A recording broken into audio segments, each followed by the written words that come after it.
As we pass into the new year, short-form content continues to become the new normal when it comes to creating and consuming content online. Social media is bigger now than ever before, with not only it becoming a necessity for celebrities and businesses big and small to utilize, but also becoming a necessity for socializing with the people around you.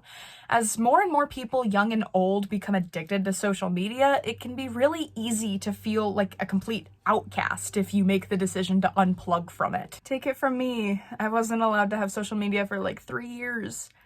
It sucked. For artists, social media has always had the benefit of making it easier to discover other artists and getting art critique and advice better than ever before. With art-related content becoming more widespread and efficiently consumed through short-form videos, it's also increased the amount of people deciding to give art a try, which is always great. But has anyone else started feeling like their art development just stopped? It feels almost like recently that everyone I see online is posting nothing but masterpieces while I'm struggling day to day to draw anything other than a 3/4 view bust in my sketchbook. Is something wrong with me? Am I stuck? Maybe I'm not going to be able to do this as a career like I planned, and all the time I've put in is just going to waste and... Oh. Hi, welcome to the Lavender Cafe. I'm Ghost, and today we've really got to talk. Short-form content nowadays is entirely inescapable. It feels like I'm constantly in a loop of waking up, checking my TikTok notifications, getting stuck there till I finally break free because I get an Instagram notification, and then spending hours on Reels too. Now, we've all heard the social media bad arguments from our parents, from teachers, from everything, and of course there is a lot of truth to it, but something I've only noticed recently is it literally killed my art motivation. And I hate to say it, but it's probably killing yours too. I'd like to quickly clarify that this is not a video discussing how monetizing your art and posting it online can harm motivation. That's an equally important discussion I would like to make a future video on if enough people ask for it. Or if they don't, I don't know, you're not my mom, you don't tell me what to do. But I wanted to focus more today on how art content can kill motivation even as a consumer, whether you're making it or not. Because I feel that is talked about much less. So I encourage you to grab your sketchbook and maybe you can draw along with me, or you can just watch me draw and yap. Up to you. When you get sucked into the loop of doom scrolling, the incredibly fast rate of consumption shifts your energy away from creation in your brain. Of course, this can happen with any content you're actively consuming, but at least with long-form content like YouTube videos or podcasts, being able to draw while you listen allows your brain to still, have the creative neurons firing and work. But when it comes to TikToks and Reels, since most of them are text on screen paired with music, it becomes nearly impossible to do anything other than just focus your brain entirely on whatever 15 to 60 second mush the algorithm has pushed out at you. Doom scrolling sends short-term dopamine to your brain and decreases your attention span as a result, because you start craving that short-term satisfaction repeatedly and repeatedly and repeatedly, instead of being able to get dopamine through long-term goals, which art improvement relies on. No one can get good at art in a day, and full-scale illustrations can take hours or longer depending on your work speed. And the worsening attention span that comes with TikToks or Reels makes it nearly impossible to sit down and devote the time to art that's necessary for making the desired art improvement through art studies and just spending time focusing on drawing. That craving for instant gratification can cause an artist to feel worse and worse about how slow the improvement process can actually be, until they end up self-conscious about their art and, God forbid, deciding to quit because of it. Not to mention that any sort of art content on social media can cause the viewer to have insanely high standards for what art they should be creating day to day. Full illustrations every week, every day? It's just unrealistic. This is not to blame creators that exclusively post their polished work. I myself do most of the time because, unfortunately, that is the content that performs the best. People don't enjoy seeing the boring stuff like art studies as much, or just the little doodles in your sketchbook. but not scrolling with that mentality in mind, which most people don't, can create a sense of false reality where hundreds of artists are creating nothing but polished masterpieces and fully rendered illustrations in their perfectly organized sketchbooks full of beautiful stickers in their beautiful art studios with their amazing aesthetic full-day process.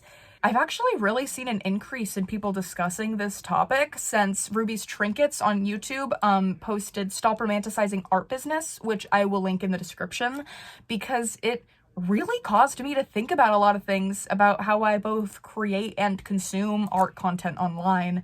It's a thinker. Good video. Go check that out. Setting your everyday art to the same standard as people who are only posting the work they're extremely proud of, combined with the need of instant gratification that short-form content creates due to the amount of, videos you're consuming at such an extreme volume, absolutely has the power to just not only kill one's motivation, but their love for art entirely. Hi, I interrupt the video just for a little bit of time. Just give me a little bit of time so that I can talk about today's sponsor. Today's video is sponsored by... Hold on. Me? Alright. Cool. Sounds good. I just wanted to let you know that I actually have my art commissions open right now, and for a limited time, I am offering a pay-what-you-want system. You don't know what a pay-what-you-want system is? Alright, loser. I'm just kidding. I'm just kidding. A pay-what-you-want system means that you can DM me with what you're wanting me to draw and a price you're willing to offer, and I'll discuss what I believe that price would be worth and draw accordingly. My limit's $5 if you want just like a little easy sketch or something. But yeah, overall, just you pay me. I kind of discuss with you what that would give you. So like, hey, I'm willing to give you $20, and I'll be like, cool, that can get you some line art or something. I don't know. We'll discuss. Let's talk it through. Because that way, you can get some art while still staying in your budget, which is a good system if you ask me. Just saying. If you're interested in my art or just want to support me, I encourage you to head over to my Tumblr, which will be linked in the description, and send me a DM. I'd love to bring whatever concept you have to life. Anyways, back to the video. As I mentioned earlier, seeing artists on social media inspires plenty of people, mainly young children, to start drawing, trying to be like their favorite content creators. I was the same way with YouTubers like Lavender Town, Drawing with Jazza, Casey Golden, Super Ray Dizzle, Bailey J, just to name a few. There's countless others probably. And I wouldn't be doing YouTube right now, or maybe even art, if I wasn't inspired by their content when I was younger.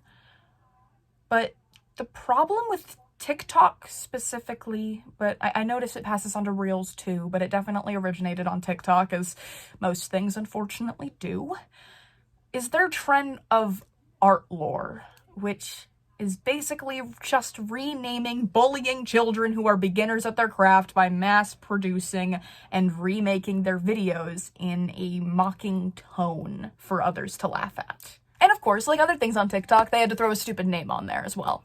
Not all art lore is just bullying kids. A decent amount of it's bullying people who make problematic content off of the internet, which would be nice if it wasn't just a strong opportunity for people to make rage bait content and farm a crap ton of views, because that's most of the time what these people are doing, and people just fall for it every single time. However, an unfortunately large chunk of it is bullying children who are confident in their work as a beginner. Oh, that's not. Oh my god, go outside. This kid is level 13 in their bio. You're 22. Get a job. My apologies. It goes without saying that this can absolutely decimate someone's self-esteem when it comes to creating. If my early animation memes from like age 9 went viral and I had thousands of people hating on me in my comments and even in the comments of all my other content, there is zero doubt in my mind that I would have quit art entirely. And finally, mass consuming short form content hit me really hard in a very specific way. The discussion of the actively decreasing need for artists through, trigger warning, NFTs and AI art. While this is a very real issue, not being able to control your feed and the content you consume on TikTok and Reels means all your fun, positive art content can suddenly hit you with a big "your work is meaningless" bomb, which, I'm gonna be honest, has had me reconsidering my entire life's work at 3 a.m. more times than I can count. Our brains are not meant to have a constant flip-flop between positive and negative stimuli, and can cause that negativity to hit you like a truck way harder than if you chose to initiate with it. There is hours of things I could say about AI, but as someone who doesn't actively work in the art industry and is just trying to break their way into it, and as someone who knows absolutely nothing about technology and the way that it advances, I don't feel qualified to give information about how AI is predicted to actually affect art careers. I don't feel qualified to give anyone any sort of news on that or tell them what they should prepare for, because I just don't think it's my place. But guess what? Neither do most of the people you're seeing talk about this stuff online. All I can really give is my own personal advice, which is, if you really care about what you're doing and you have fun making art, do it anyways. Do it no matter what anyone tells you. If you're scared, do it scared. There will always be people who will appreciate real, man-made art only. It'll be okay. You can still do art. Now, I know social media addiction is incredibly hard to break. I myself struggle with it constantly, and if you're here, I'm assuming you do too. I feel like that's just kind of the target audience I've ended up crafting here. But it is important, not just for your own mental health, but for your art and its improvement, to try and make that shift away. I'm not saying you need to quit social media entirely or quit even watching short form content entirely. Plenty of my favorite creators are exclusively on TikTok and Instagram, so I would like to still be able to support them. But I recommend setting screen time limits, maybe. Like, maybe limit yourself to just a couple hours. Or I've also been following a lot of the advice recently of create before you consume, where you force yourself to create like art in the morning or something before you have filled your brain with a bunch of other nonsense and mush. But the thing that's actually helped me the most is switching over to long form content.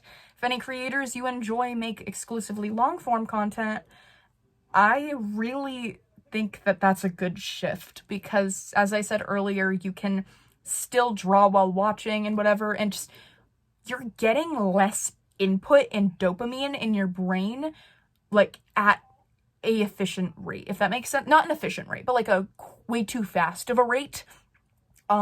Since you're getting it slower, it can overall fix your attention span, especially like I've been watching a lot of Smosh recently and their videos are like an hour long. So that's been really helping me like increase my attention span and just overall like been helping with my art motivation entirely. I've been able to create more illustrations that I'm proud of and enjoy the process of since I made that switch over. You're not broken if you think you are, maybe. You can still draw. Those abilities that you've spent however much time you have spent creating and crafting and like gaining your skill level in, they're not gone. They don't just completely disappear out of your brain. It's just the stupid doom scrolling mush you're watching on your phone that makes you think you suck. If you enjoyed this video, I encourage you to check out the rest of my channel, as I make content similar to this as well as some other variety content. I try to do bi-weekly, but sometimes it's a little stretched out. That's the goal, though. I try and post as often as I can. I also have all of my other social medias down in the description, so if you want to see more of my art or if you're interested in a commission, I encourage you to check me out there as well. Because you want to commission me so bad. You want to commission me so bad, it's crazy. Thank you for coming into the Lavender Cafe today. Be cringe, be free, go make some art. You got this.